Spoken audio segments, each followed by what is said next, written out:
Hello God's twin family में आप सभी का हार्दिक अभिनंदन है। आप सभी को भक्ति, शक्ति और मुक्ति की प्राप्ति हो। डियर ट्विंस ऑफ गॉड, ये चैनलिंग किसी ऐसी डीएफ के लिए है जो अपने कार्मिक से बहुत ज़्यादा परेशान हैं। और इस चैनलिंग की जो ख़ास बात है, जो मेजर इशू इस चैनलिंग का है, वो ये है कि कार्मिक तो सभी के परेशान ही करते हैं, लेकिन आपके जो कार्मिक हैं उनसे आप जीत भी नहीं पा रही हैं। कार्मिक आपसे ज़्यादा पावरफुल हैं, आप कार्मिक से फाइट नहीं कर पा रही हैं, उनका सामना नहीं कर पा रही हैं। ये मेजर इशू है इस चैनलिंग का। तो ये चैनलिंग जिससे भी रेजोनेट होती है, प्लीज़ आप यूनिवर्स के इस मैसेज को बहुत सीरियसली लें। जो भी यूनिवर्स ने मैसेज दिया है, ये मैं अपना ड्रीम बता रही हूँ, क्योंकि ड्रीम से आप ठीक से समझ पाएंगे कि क्या चैनलिंग है, चैनलिंग की एनर्जी क्या है। तो वो ड्रीम में मैंने देखा है कि एक लड़की है, मैरिड है, वो मुझसे कहीं जाने की बात कर रही है कि कुछ प्लान के तहत वो मुझसे जाने की बात कर रही है। तो ऐसी जनरल सी बात होती है, कोई जो वर्ड्स हैं वो क्लियर नहीं हैं, तो वो जाती है कि लेकिन कहीं जाने के लिए कोई प्रोग्राम के प्रोसीजर में कहीं जाना है, तो उससे पहले उसे अपने हस्बैंड से बात करनी है, उनसे बोल देना है कि मैं वहाँ जा रही हूँ। तो जब वो कहने जाती है अपने हस्बैंड से, अपने कार्मिक से, तो वहाँ जाके उसका आर्गुमेंट हो जाता है। मेरे से जो उस लड़की की बात हुई है वो एक रूम में हुई है, फिर मेरे रूम से निकल के वो अपने रूम की ओर जाती है, तो वहाँ पे जाके उसके कार्मिक से आर्गुमेंट हो जाता है। और फिर वो आर्गुमेंट इस लेवल का होता है कि मुझे तब पता चल पाता है जब उनके बीच में इतनी ज़्यादा मतलब मरने की नौबत आ जाती है। और मैं देखती हूँ कि जैसे ही मुझे वो इतना ज़्यादा डिस्टर्बिंग सिनेरियो फील होता है, तो मैं अपने कमरे से बाहर निकल के देखने की कोशिश करती हूँ। तो देखती हूँ कि उनका जो कार्मिक है उसने अंदर से गेट बंद कर रखा है और उस लड़की को अंदर जाने ही नहीं दिया है। बात करना तो दूर की बात है, बात उनकी हो ही नहीं पाई है, वो पहले से ही अग्रेसिव है। वो जो लड़की बात करना जाने वाली है अपने कार्मिक से, तो उसको अंदर ही नहीं आने दिया, पहले से ही बहुत एग्रेसिव है। और जब ये सिनेरियो बना तो फिर मैं भी फियर में आ जाती हूँ। मुझे ड्रीम ऐसे आते हैं कि मुझ पर अगर डीमन अटैक होते हैं, तो बचाते तो ईश्वर ही हैं, लेकिन ईश्वर ने इतनी कृपा कर रखी है कि डीमन अगर आते भी हैं तो एक तो हिम्मत नहीं कर पाते अटैक की, और अगर करते हैं तो फिर मैं फाइट कर जाती हूँ उनसे। लेकिन ये ड्रीम ऐसा था जिस ड्रीम में मैं डर रही हूँ। इतना पावरफुल कार्मिक है आपका, मैं डर रही हूँ। मैंने जब ये सिनेरियो देखा है कि वो इतना ज़्यादा आप पे हावी हो रहा है, तो मैं अपना गेट बंद करने की कोशिश कर रही हूँ। मैं ये सोच रही हूँ कि अब इनके बीच में कौन पड़े, कैसे बचाया जाए, इनको कैसे क्या समझाया जाए जब वो ऐसे हैं। मैं ये सोच के अपना डोर क्लोज करने की कोशिश कर रही हूँ, लेकिन अब वो डीएफ डर रही है। और डर भी ऐसी नहीं रही है, आर्गुमेंट बराबर कर रही है, वो आर्गुमेंट कर रही है, लेकिन एनर्जी ये है कि उसके जो आर्गुमेंट हैं वो लीगल नहीं है। जो रियल लॉजिक होना चाहिए, इस तरीके के आर्गुमेंट उसके नहीं है। लॉजिकल आर्गुमेंट वो नहीं कर रही है, लॉजिकल बातें नहीं कर रही है। और वो कार्मिक है, वो सुनना नहीं चाह रहा है, वो कोई बात सुनना ही नहीं चाह रहा है। वो इतना ज़्यादा एग्रेसिव है कि उसने उस लड़की को अपने रूम में, अपने कमरे में तो आना ही नहीं दिया है, बल्कि गन लेके उस लड़की के पीछे आया। पीछे क्या कि उसको मैं तुम्हें शूट कर दूंगा, मार दूंगा मैं तुम्हें, ऐसा कहते हुए जैसे ही वो गन लेके निकला है, तो वो लड़की वापस मेरे रूम की तरफ आती है। और मैं कोशिश कर रही हूँ, जब मैं ये सिनेरियो देख रही हूँ, जरा सोचिए किस लेवल का पावरफुल वो कार्मिक है, कि जब मैं ये सिनेरियो देखती हूँ तो मैं अपने रूम का डोर क्लोज कर रही हूँ, अपने अंदर से उसका मतलब कुंडी लगाने की कोशिश कर रही हूँ कि मैं बंद कर लूँ अपने आप को। और इसको ये तो है ही ऐसा, इतना ज़्यादा एग्रेसिव है ही। तो लेकिन इतना ज़्यादा एग्रेसिव है कि तब तक वो लड़की आ जाती है और मैं डोर क्लोज कर नहीं पाती हूँ। डोर खुल जाता है उसके पुश से, उस कार्मिक के पुश से वो डोर खुल जाता है। और वो इतना ज़्यादा एग्रेसिव है कि मतलब कि मैं आज से मार ही दूंगा। गन लिए खड़ा है उसने, गन मतलब सामने उस लड़की कर रखी है, बस वो फायर करने ही वाला है। और बस वो फायर करने वाला है, इसी सीन में मेरी आँख खुल जाती है। तो इसका मीनिंग ये है कि डियर, आप अपने कार्मिक का सामना इसलिए नहीं कर पाई, आपको कार्मिक से पीछे इसलिए हटना पड़ा है क्योंकि वहाँ एनर्जी है कि आप भी अपने कुछ जो आपके बिलीफ सिस्टम हैं, कुछ ऐसे भी बिलीफ सिस्टम हैं जो सही नहीं है, दूसरों को भी हमें समझना है। तो यहाँ एनर्जी है कि आप सिर्फ अपनी बात को ही सही मानती हैं, दूसरों की बातों को सही नहीं मान रही हैं, भले ही वो कार्मिक हैं। आपकी अगर ये एनर्जी है, आप ये फील कर रहे हैं कि वो कार्मिक हैं, ये क्या जाने ट्विन फ्लेम जर्नी के बारे में, ये भक्ति क्या जाने, तो चलिए वो नहीं जानेंगे, लेकिन आपको ये नहीं सोचना है। कार्मिक तो नहीं भक्ति जानेंगे, वो तो भक्तों को पीछे ही ले आते हैं। लेकिन आपको तो ये समझना है कि ये नहीं जानते, मैं तो जानती हूँ ना, मैं तो जानता हूँ ना, मुझे तो पता है ना कि भक्ति क्या है, और मुझे तो ये पता है ना कि कार्मिक नहीं समझेंगे। तो कार्मिक 3D से डील कर रहे हैं, वो 3D की जो भी उनकी सिचुएशन है, तो उनको आपको एक्सेप्ट करना है कि ये कार्मिक है, ये ऐसे ही हैं, इन्हें नहीं समझना, ये नहीं सुधरेंगे, यूनिवर्स ही इनका जो कुछ करना होगा करेंगे। आपको कार्मिक से अननेसेसरी फाइट नहीं करनी है, अननेसेसरी आर्गुमेंट नहीं करना है। आप जो ड्रीम में एनर्जी दिखाई गई है, आप अपने कार्मिक का सामना इसलिए नहीं कर पाई हैं, आप अपने कार्मिक से इसलिए नहीं जीत पाई हैं कि आप भी बहुत सी अननेसेसरी बातों की ज़िद कर रही हैं। बहुत सी अननेसेसरी बातों को आपने सही मान रखा है, आपके अकॉर्डिंग जो आप कह रही हैं वही सही है। कार्मिक कि आप कोई बात सुनना नहीं चाहती हैं, कार्मिक को अपने अकॉर्डिंग चलाना चाहती हैं। तो डियर कार्मिक डीएफ के अकॉर्डिंग नहीं चलते हैं, डीएफ को ही अपनी एनर्जी वहाँ से विड्रॉ करनी पड़ती है, अपनी एनर्जी को संभालना होता है, कार्मिक से कोई एक्सपेक्टेशन नहीं रखनी होती है, और स्पेशली कार्मिक को ज्ञान नहीं देना होता है, कार्मिक को नहीं बताना होता है। अगर आपने कार्मिक को कुछ बताया है ट्विन फ्लेम जर्नी के बारे में या डिवोशन सिखाने की कोशिश की है, मैं ये नहीं कह रही हूँ कि आपने ट्विन फ्लेम जर्नी के बारे में बताया ही है, ऐसा कुछ भी सिनेरियो, ऐसी कोई एनर्जी ड्रीम में नहीं दी, बट हाँ ये ज़रूर थी कि आप अपने तरीके से चलना चाहती हैं। इस वजह से कार्मिक आप पे बहुत ज़्यादा एग्रेसिव हो रहे हैं। और अपने तरीके से भी चलने का मीनिंग ये है कि अपने तरीके से आप डिवोशन के राह पे नहीं चल रही हैं, आप 3D में अपने तरीके से चलना चाहती हैं, आप मटेरियल वर्ल्ड को अपने तरीके से हैंडल करना चाहती हैं। डियर डीएफ्स, अगर आपको अपने तरीके से चलना है तो अपने तरीके से आप डिवोशन की राह पे चलिए।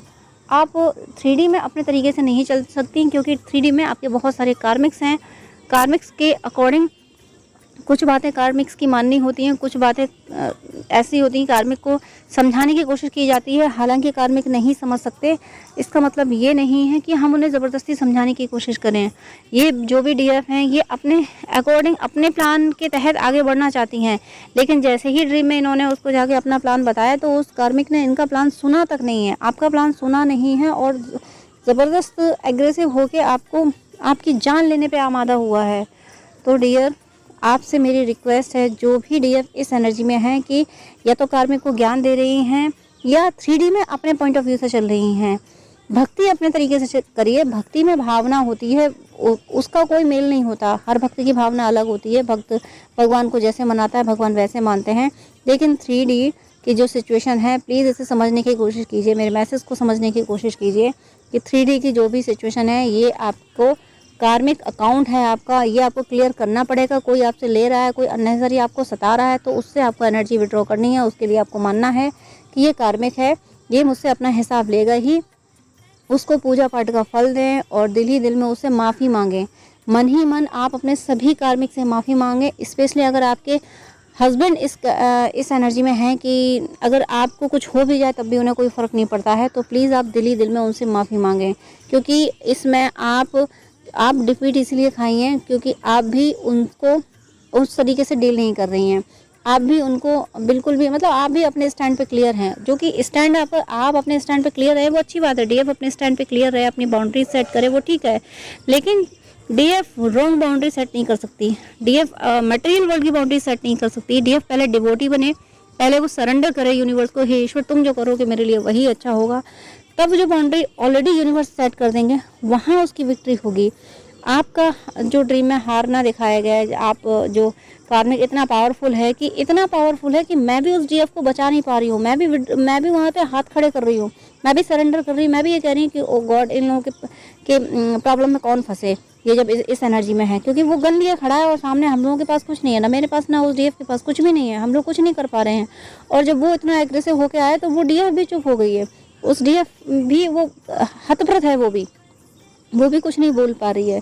तो इसका रीज़न सिर्फ इतना है कि आप डिवोशन की राह पे सही से नहीं हैं, आप सही से भगवान को नहीं मना रही हैं, आप 3D को अपने अकॉर्डिंग चलाने की कोशिश कर रही हैं। तो 3D अपने अकॉर्डिंग तब चलती है जब हम यूनिवर्स को सौंप देते हैं, ईश्वर से कह देते हैं ये ज़िंदगी तुम्हारी है, तुम जैसे चाहो वैसे रखो, तब 3D में हमारे अकॉर्डिंग हो जाता है। लेकिन अभी आप 3D को अपने अकॉर्डिंग चलाने की कोशिश कर रही हैं। अगर ये सोचिए कि मैं डीएफ हूँ, मैं डिवाइन फेमिनिन हूँ, मैं ट्विन फ्लेम जर्नी में हूँ, मैं चूजन वन हूँ, ईश्वर ने इतनी बड़ी कृपा की है, तो 3D आपके अकॉर्डिंग चलेगा। इस कॉन्सेप्ट से 3D आपके अकॉर्डिंग नहीं चलेगा। आपको यूनिवर्स को सरेंडर कर देना और ये कह देना है कि मुझे पता है तुम जो करोगे मेरे लिए अच्छा करोगे, और प्रे कीजिए कि मेरे अंदर जो कमियां हैं उन्हें दूर कर दीजिए और मुझे कार्मिक से बचाइए।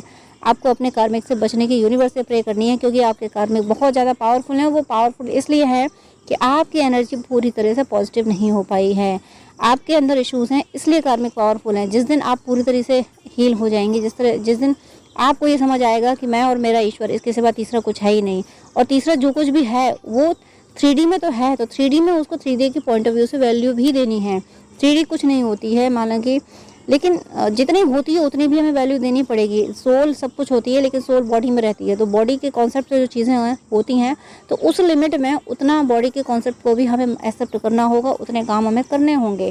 तो इस बात को बैलेंस बना के आपको चलना है। अपना स्पिरिचुअलिटी, अपनी मटेरियल वर्ल्ड, दोनों को बैलेंस बनाना है। अपने बिलीफ सिस्टम से थोड़ा बाहर निकलना है। आप ज़्यादा एक तरह से रूलिंग नेचर आपको हो रहा है कि जो मैं कह रही हूँ वो सही है, आप अपनी ज़िद करना चाहती हैं, इसीलिए आप अपने कार्मिक से नहीं जीत पा रही हैं। तो डियर DF, ये चैनलिंग जिसके लिए भी है, प्लीज़ आप संभलिए। आप टोटली डिवाइन को सरेंडर हो जाइए, कम्प्लीटली डिवाइन को सरेंडर हो जाइए।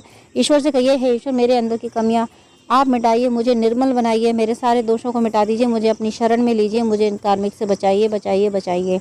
ये प्रे कीजिए, तब आप कार्मिक से जीत पाएंगे, वरना आपका कार्मिक तो इतना पावरफुल है कि मैं भी कुछ नहीं कर पा रही हूँ। मैं भी अपने कदम पीछे खींच रही हूँ कि मैं सोच रही हूँ कि इनके पचड़े में कौन पड़े। मैं अपनी भी सेफ्टी कर रही हूँ। सोचिए किस लेवल का आपका कार्मिक है। कार्मिक इतना पावरफुल, मैं बार बार कह रही हूँ, सिर्फ इसलिए है क्योंकि आप सही से डिवोशन नहीं कर रही हैं। आपका जो पैटर्न है, थिंकिंग पैटर्न है, वो रॉन्ग जा रहा है। प्लीज़ अपने आप को संभालिए, ईश्वर खुद को सौंप दीजिए।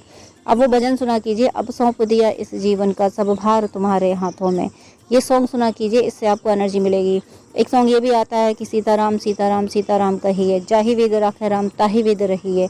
ये दोनों सॉन्ग सुनिएगा आप। इन दोनों सॉन्ग से आपको डिवोशन की सही ट्रिक समझ आएगी। हालांकि डिवोशन की कोई ट्रिक नहीं होती, लेकिन हकीकत ये है कि आपके अंदर इन दोनों सॉन्ग से डिवोशन आएगा, डिवोशन की एनर्जी आएगी, तब आप इस कार्मिक से फाइट कर पाएंगे। अदरवाइज ये कार्मिक आपसे जीत जाएगा और किसी भी लेवल का आपको नुकसान पहुँचा सकता है। ये जो कार्मिक है आपकी जान लेने तक भी आमादा था, जान लेने तक पे भी आमादा था। तो प्लीज़ आपको इस कार्मिक से बचना है, और बच सकती हैं आप केवल यूनिवर्स को सरेंडर करके, ईश्वर की भक्ति करके। क्योंकि उस समय मुझे कोई एनर्जी ऐसी फील नहीं हुई जिसमें ईश्वर ने आपको बचाया हो। कार्मिक गन लेके खड़ा है और बस फायर करने वाला है, और उसी जगह मेरी आँख खुल जाती है। यानी कहीं किसी तरीके से मुझे बस वो ये कहिए कि ईश्वर ने मेरी आँख ही खोल दी, ड्रीम वहीं रोक दिया। तो बस इतना ही मान लीजिए, इतना ही आपका प्रोटेक्शन हुआ है। अदरवाइज़ आप किसी भी तरीके से उस कार्मिक से नहीं जीत पाई हैं। तो वो आप इसलिए नहीं जीत पाई हैं क्योंकि आप सही से डिवोशन नहीं कर रही हैं। आप जो मैं बता चुकी हूँ पहले से, काफ़ी वीडियो लंबा हो रहा है, मैं सब कुछ बता चुकी हूँ कि आपको क्या करना है। इस तरीके से आप डिवोशन करिए, भक्ति गाने सुनिए, भजन सुनिए और कथाएं सुनिए। भगवान को जितना याद कर सकती हैं नाम जप कीजिए, अगर आप सनातन से हैं तो, और नहीं सनातन से हैं तो आपके रिलीजन में जो कुछ हो वो कीजिए, लेकिन आप भक्ति कीजिए, भक्ति भक्ति भक्ति भक्ति कीजिए, तो भगवान आपको बचा लेंगे। आपको लर्निंग देने के लिए यूनिवर्स आपको हाथ बढ़ा के अभी बचा नहीं रहे हैं। वो कार्मिक इसीलिए हावी है क्योंकि आप पूरी तरीके से भगवान की ओर नहीं गए हैं। तो प्लीज़ डियर, आप भगवान की ओर जाइए, पूरी तरीके से भगवान को अपना मानिए, उनसे कोई रिश्ता जोड़िए, उसी रिश्ते में खुश रहिए कि मेरे ईश्वर मेरा भैया है, मेरी बहन है, मेरे माता पिता हैं, या मेरा पति है, इस एनर्जी, मेरा दोस्त है, इस एनर्जी में रहिए, तब जाके इस कार्मिक को आप हरा पाएंगी। अदरवाइज़ मैंने बता दिया, कार्मिक बहुत हार्मफुल है आपके लिए।